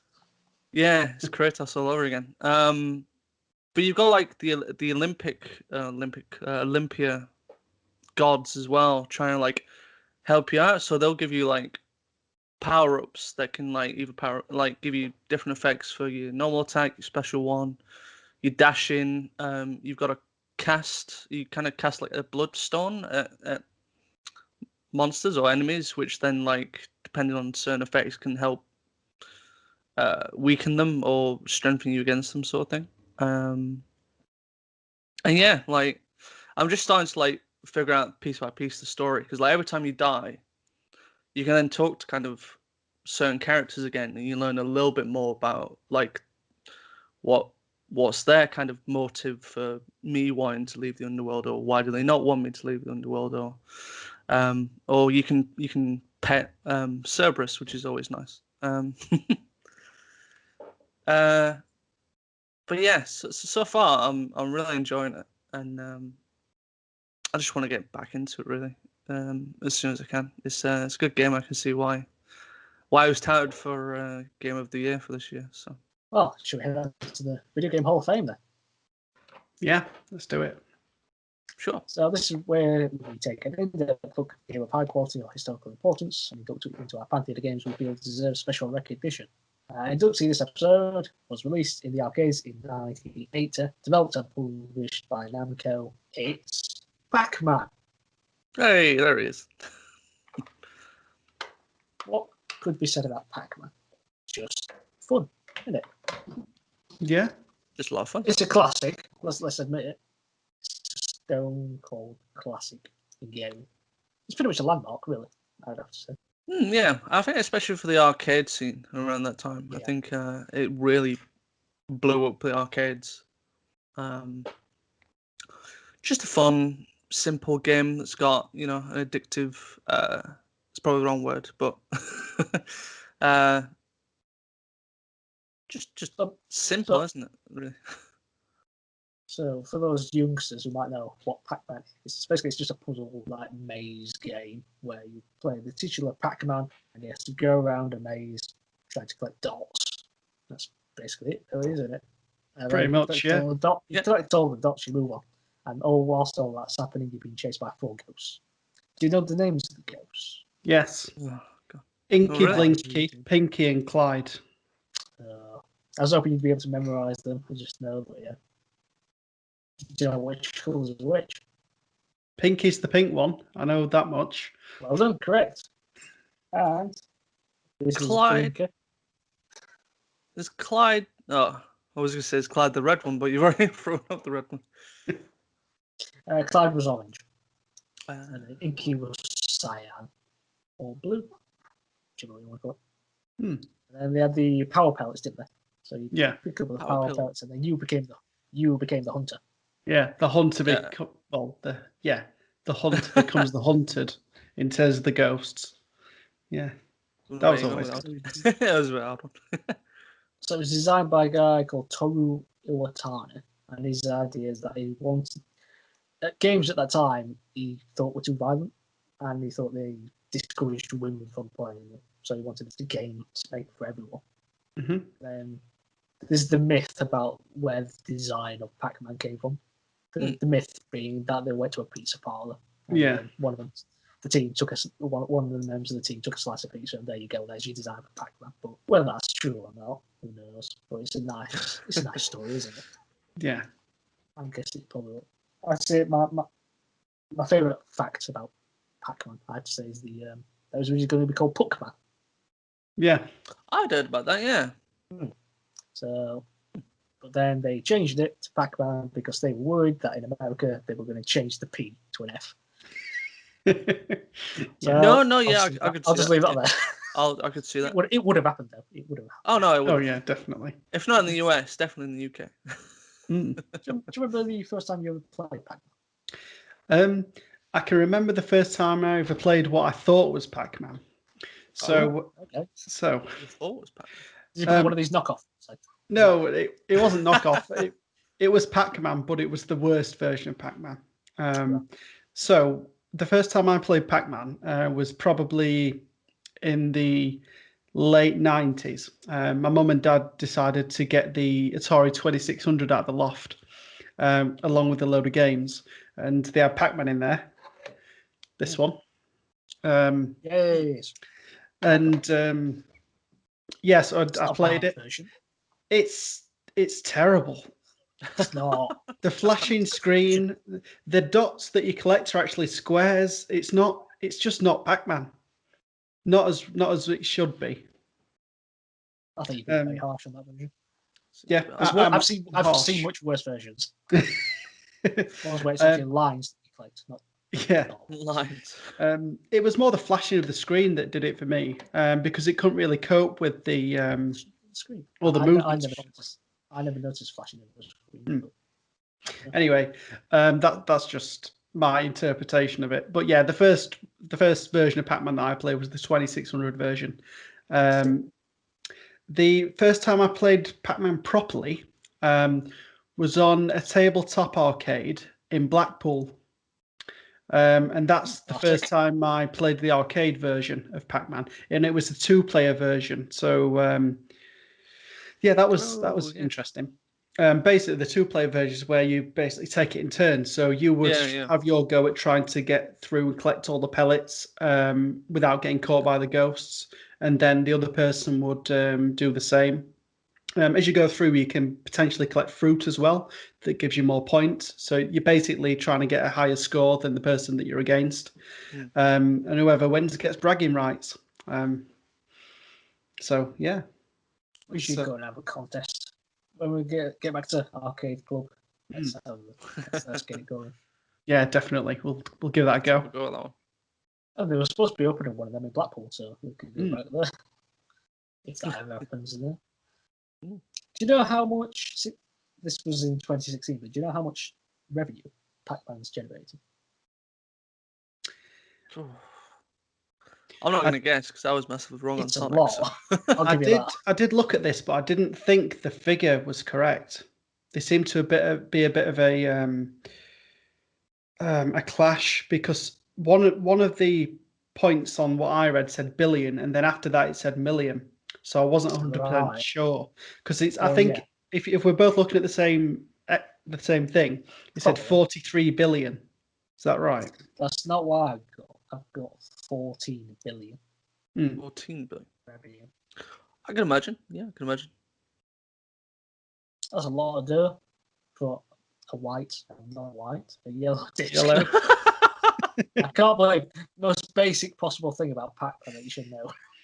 Yeah, yellow. He is yellow. Yeah. Do you know how many levels there were? The white version. Do you know how many levels there were in Pac-Man? I don't. I wanted. No, I never made it past the second. 12 levels. 12. Oh, you are so wrong. 12. I'll guess 48. You're not even close. Go on. 256. 256. Wow. Mm. 11 for each byte. Now it should have gone on further than that, but actually due to computer algorithm issues, the game couldn't handle going beyond that point. So it actually just sounds about right. It kind of crashed the game's memory, so you couldn't actually go beyond that. But there was a guy called Billy Mitchell who actually did the perfect game and played all 256 levels. Do you know how long it took him? Go on. 6 hours. 6 hours? I would have guessed 8 hours. It's a lot shorter than what I thought. I saw an interview where he was just like, let's just say he wasn't very humble. So basically, 6 hours nothing. I could have done 12. I'm just like, okay. But then he was asked like, what if you need to go to the toilet or anything like that? And basically he said, you need to know like an in-depth knowledge of like the map and that kind of thing. Apparently there's places where you could put Pac-Man and he wouldn't be caught by the ghosts. So you can just put him parking there for about 20 minutes now and just go to the toilet. Yeah. So. I'm sure that over the years that might be patched and changed and all that, but apparently in the version he did. Well, no, the original arcade version. I think that get patched. When did you first play Pac-Man? No. Or do you not remember? Oh, this I know it'd be a long time ago. I'm pretty sure it'd be in the arcades. It'd be like, I'd probably say maybe around the same time as Nathan, maybe sort of late 90s, something like that. I'd say. I'm sure I would have come across it in like my trips to like Bridlington or Skegness. I'd have come across Pac-Man having a game or two. I just remember that it was absolutely difficult for me. I don't know why. I could get to like the second level and just wouldn't get any further. I was not good at Pac-Man. I'm not very good at Pac-Man either. But I'm not very good at many games. That's true.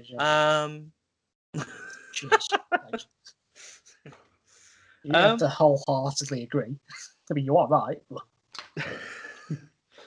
Look, I know the truth hurts. I'm not that good at Pac-Man either. It is quite an addictive game though. I do love the. I don't know, the sounds. The sounds are just really addictive, aren't they? Just the waka waka waka waka. Yeah. I always thought the death sound was actually kind of scary. I don't know why. They're like bloop bloop. It's like drowned in stuff for nightmares. Yeah. Especially the animation. It looks like it's basically just it's like that's it. It's just like it was just like turning himself inside out. Yeah. Bit scary. It was satisfying though. Once like you got like the power dot, being able to eat the ghosts like as revenge. Yeah, this is what you get for chasing me around. Yeah. Did you know that each individual ghost had a different like algorithm? So some were more attacking and some were defensive minded.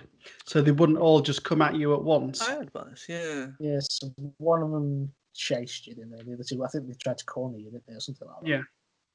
I thought that was quite cool. Yeah, it was said at some point like all four do kind of like come after you and do get a bit aggressive, but some will like try and block the exit path from where you're going and try and like work out where you're going to be going. It's like, oh god, nightmare.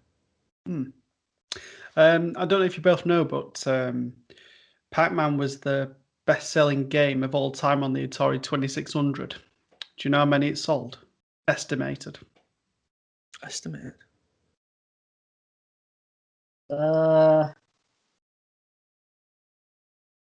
Just on the 2600. Yeah, just on the 2600, not like globally.